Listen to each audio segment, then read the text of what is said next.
Welcome to our guide on proving triangles are congruent.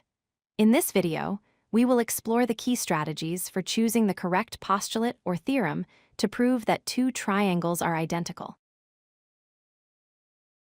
So, what does it mean for two triangles to be congruent? It means they are perfect copies of each other. All six corresponding parts, that is, the three sides and the three angles, are exactly the same. Their shape and size are identical. The first method we'll look at is the side-side-side, or SSS, postulate. This is straightforward. If you can show that all three sides of one triangle are equal in length to the three corresponding sides of another triangle, you have proven they are congruent. Next is the side-angle-side, or SAS, postulate.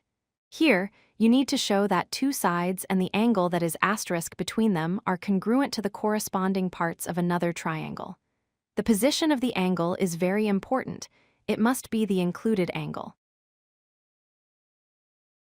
With the angle-side-angle, or ASA, postulate, you need to prove that two angles and the side asterisk between them are congruent to the corresponding parts of the other triangle.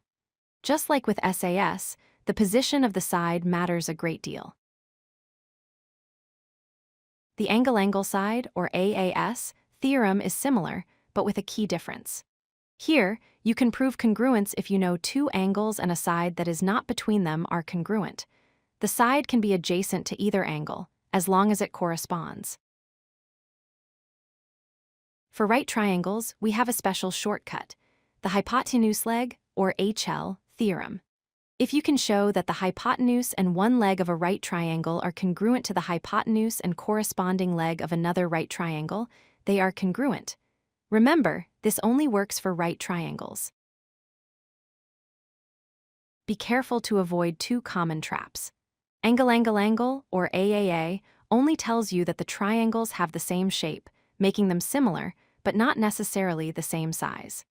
Side-side angle, or SSA, is also not reliable because it can lead to ambiguous cases where two different triangles could be formed.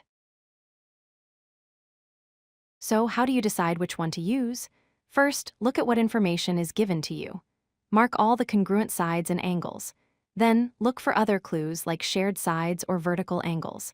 Count up your pairs of congruent parts and see which postulate or theorem, SSS, SAS, ASA, or AAS, matches what you have found. To sum up, remember the 5 powerful ways to prove congruence: side-side-side, side-angle-side, angle-side-angle, angle-angle-side, and for right triangles, hypotenuse-leg. Steer clear of angle-angle-angle and side-side-angle, as they do not guarantee congruence. With practice, you'll be able to quickly choose the right tool for the job. If you like this video, hit that like button and don't forget to subscribe. Visit codelucky.com for more such useful content.